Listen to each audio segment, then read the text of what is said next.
Welcome back to Defensive Firearms.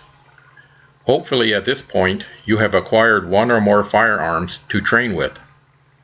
If you are still without a firearm, it's okay to view this video 6, but video 7 and beyond will require a firearm to train with. In this video 6, I will discuss the following areas of firearms safety. 1. The 4 main rules of firearms safety. 2. Safely carrying the firearm on your person. And 3. Safely storing the firearm in your home. Okay, let's look at the 4 main rules of firearms safety. You may see these rules listed in a different order or with a slightly different wording, but they are pretty much universal. We have already looked at the first 3 rules in previous videos, so I'll just briefly expand on them. Rule 1. Don't muzzle anything you are not willing to destroy. If you remember, to muzzle means to point the muzzle of a firearm. This is probably the easiest rule to understand and also the easiest to violate.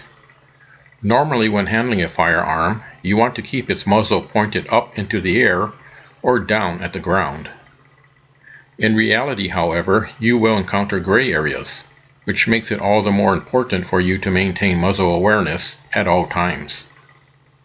For example, as I mentioned in previous videos, while in your residence or a building, you will unavoidably muzzle parts of the structure, which of course you do not want to destroy. So as much as possible, while handling a firearm in a building, keep its muzzle pointed where there are no people, either in view or on the other side of an interior wall or floor. What I mean by handling is that the firearm is in your hands and not in a holster, hanging in a sling, or in a gun safe. Whenever I'm handling a firearm in my 2-story residence, I keep it muzzle down when I'm on the ground floor and muzzle up when I'm on the 2nd floor. Another gray area is when you are cleaning your firearm, you can't help but muzzle yourself at times. So it's imperative to first do a magazine check and/or chamber check to ensure the firearm is unloaded. Rule 2. Keep your finger off the trigger until ready to fire. Remember to keep your finger off the trigger and outside the trigger guard until ready to fire. When handling a loaded firearm around people or in a building, it's particularly important to remember this safety rule. Rule 3. Treat all firearms as if they are loaded. Basically, this means to follow the first 2 rules even if you have done a magazine check and/or chamber check and know the firearm you are handling is unloaded. Remember, the people nearby may not know that your firearm is unloaded, and it's best not to unduly alarm them. That brings us to the 4th and most comprehensive rule. Rule 4. Identify your target and what lies beyond. Here's another way of stating this rule. Make sure you know and can visually see both the target and where the bullet will impact if it misses or goes through the target. It's straightforward to follow this rule at a supervised shooting range. You can clearly see your target, and you know and can see beyond the target is a solid backstop. Also, the range master orders ceasefires at regular intervals and makes sure all firearms have been magazine and chamber checked before anyone goes downrange. But let's look at a couple of potentially dangerous situations. In the first situation, you are awakened late at night by a noise downstairs in your home. You retrieve your home defense firearm and cover the stairway. At the bottom of the stairway, about 20 feet away, you see a shadow in the dark and you are scared witless. But do you shoot at it? The answer is no, because you have not identified the target nor determined if it's a threat to you. It may be an intruder or it may be a family member. For this reason, it's important to keep a tactical flashlight together with your home defense firearm, even if you keep a light on at night. You don't know, you could lose the light for some reason. By momentarily pressing the push button on the base of the flashlight, as shown below, you can light up the shadow for a split second and identify your target. If it's an intruder who threatens or attacks you, use your firearm in self-defense. If the intruder runs away, don't shoot, because at this point, the intruder is not threatening or attacking you. Another consideration is that in a typical home, a bullet will easily go through interior walls and may hit someone on the other side of the wall. So it's a good idea to plan in advance where you would position yourself to stop the intruder from getting to your loved ones and also keep them out of the line of fire. Consider the backstop behind a potential intruder and also behind yourself in the event the intruder shoots back at you. After you select a position, move over a filled bookcase or a heavy dresser to provide some cover, that is, protection from gunfire. The idea is for the defensive position to provide you with cover and concealment while the intruder is exposed and trapped in a narrow space like a hallway or stairway. Remember, your objective is not to apprehend the intruder, but to defend your family. So don't leave your defensive position if at all possible. In my residence, I have set up a defensive position that covers the stairway leading to the bedrooms on the second floor. The backstop behind the stairway landing below is an exterior wall and solid ground beyond the wall, because my line of fire is angled downward. The backstop behind my defensive position is an exterior wall and open air beyond the wall. I did not have a solid piece of furniture to provide some cover, so I stacked 50-pound sandbags for protection, as shown in the photo below. Next to the sandbags, I placed my revolver, which is locked in a gun safe, and a rechargeable tactical flashlight made by Streamlight. I keep another handgun locked in a gun safe downstairs in the living room. I also recommend that you install an alarm system that will wake you up in the event of a home invasion.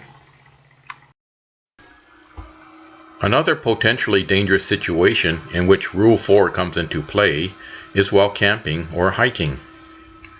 Members of your group may be nearby, but scattered and possibly out of sight. While you are out in the great wide wilderness, a little impromptu target practice can be great fun, but for a backstop, use a solid dirt embankment that will stop the bullets in place.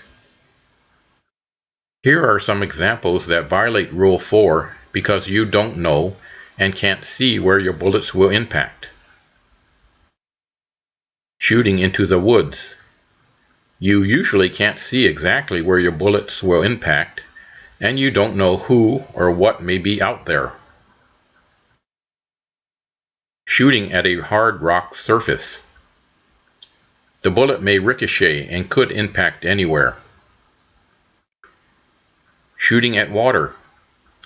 The bullet may skip off the surface and impact far away. Shooting into the air. You don't know where the bullet will eventually land.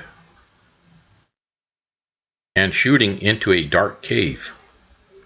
You can't see where your bullet will impact, and who knows, someone or some animal may be in there. You get the idea. Video 5 briefly discussed the concealed or open carry of a firearm in a holster on your person. Now, I'd like to discuss holsters in more depth because it's important from a safety standpoint to select the right holster for your particular situation. The holster needs to retain the handgun securely and cover its trigger guard. You obviously don't want the handgun to fall out or get snagged should you have to move quickly through a cluttered house, for example. The holster also needs to be comfortable and practical.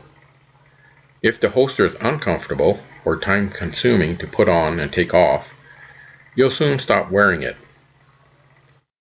Other factors to consider are your body type, when you intend to wear the holster, and the clothes you wear.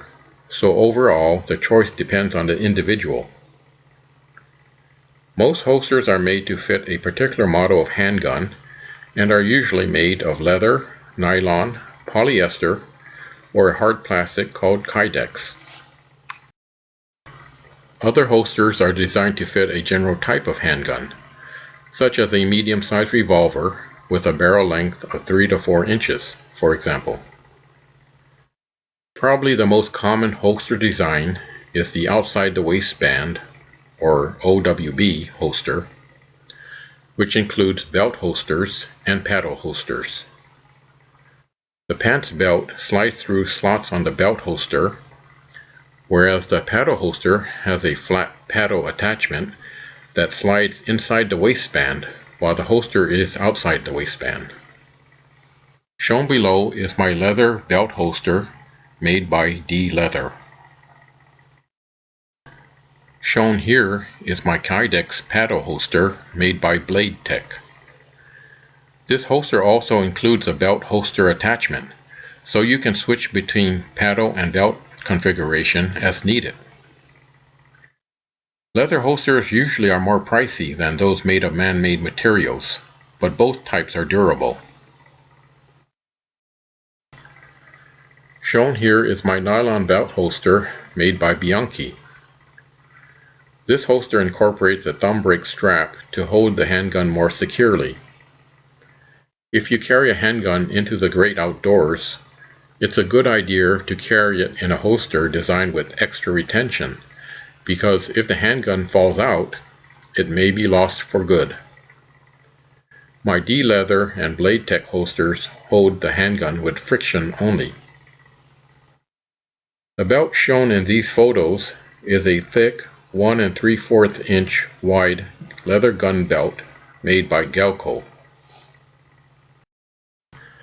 Inside the waistband, or IWB holsters, like the example made by Alien Gear shown below, fit inside the pants waistband and are secured to the pants belt with clips.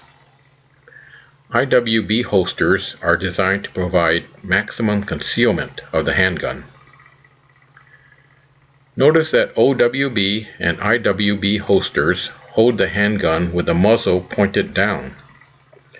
This is really the only safe way to carry the handgun on your person.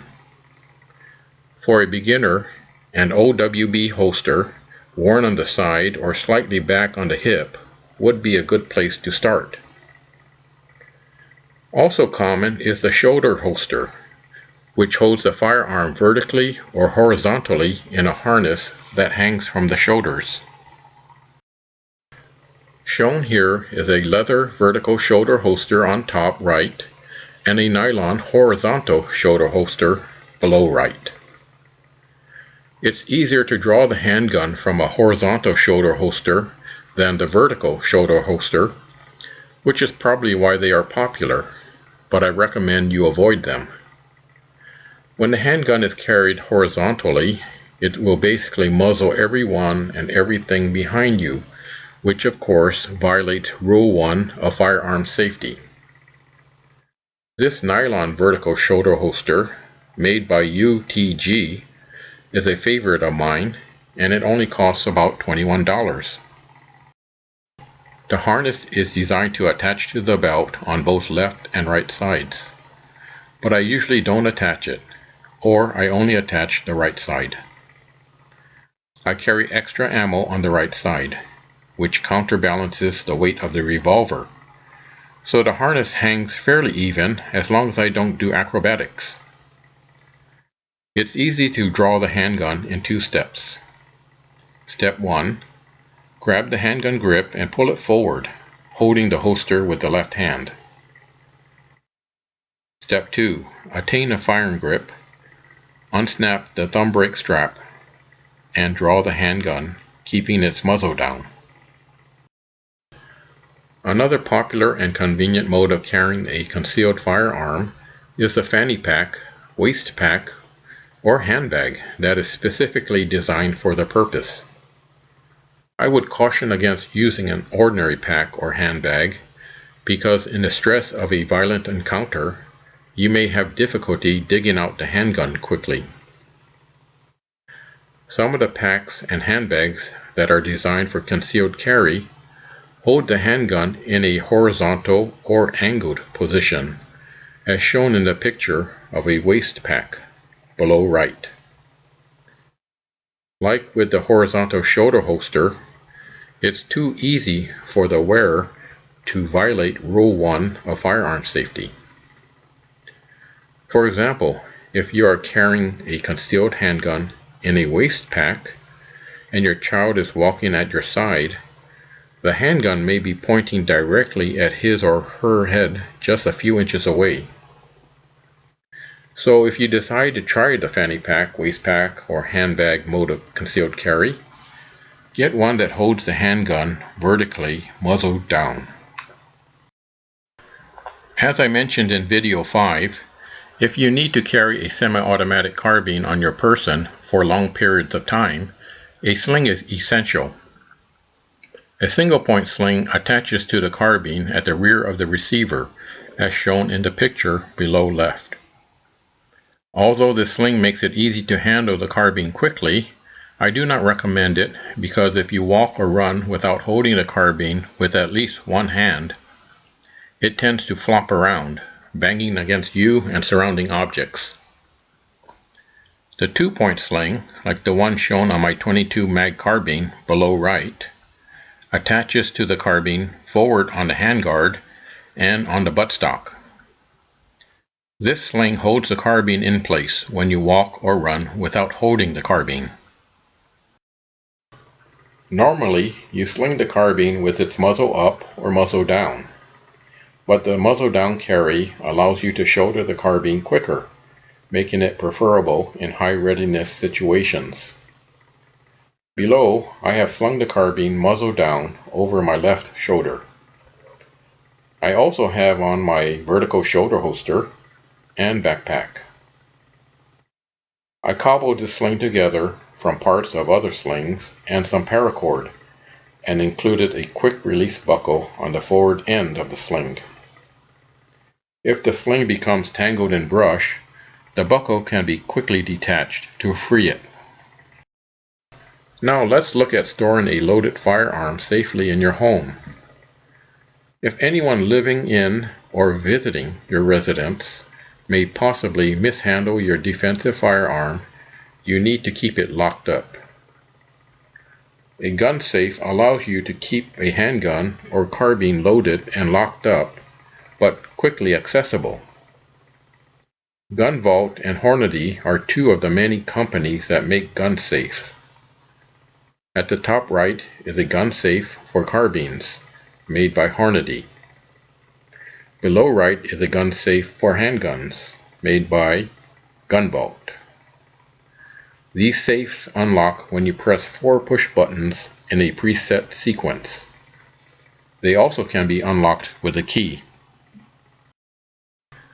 Here are two of my own gun safes, both made by Gun Vault, the Mini Vault on top and the Speed Vault below it. On the Mini Vault, when you press the 4 push buttons in the correct preset sequence, the spring-loaded door pops open. It can be mounted or just laid flat on its bottom or side.